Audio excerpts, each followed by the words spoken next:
Hello everyone. তো আবার চলে এসেছি একটা লাঞ্চের ভিডিও নিয়ে।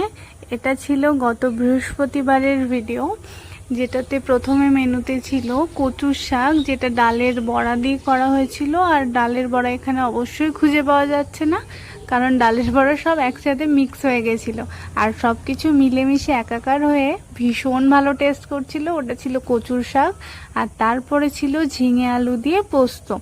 এটাও মা খুব মিষ্টি মিষ্টি করে বানায়, আর আমার মিষ্টি মিষ্টি করা জিনিস খুব ভালো লাগে খেতে।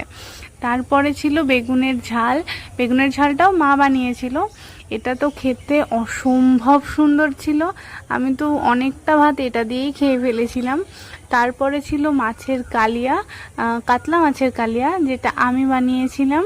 এটা খেতেও ভালো ছিল। প্রথমে প্ল্যান ছিল দই কাতলা বানাবো, কিন্তু তারপরে হঠাৎ মুড চেঞ্জ হয়ে গেল আর ঝাল ঝাল করে এরকম কালিয়া বানিয়ে ফেললাম। তো এটাও খেতে খুব ভালো হয়েছিল, মাছটাও খুব ফ্রেশ ছিল, আর মাছের এই তেলটা খেতে তো আমার ভীষণ ভালো লাগে।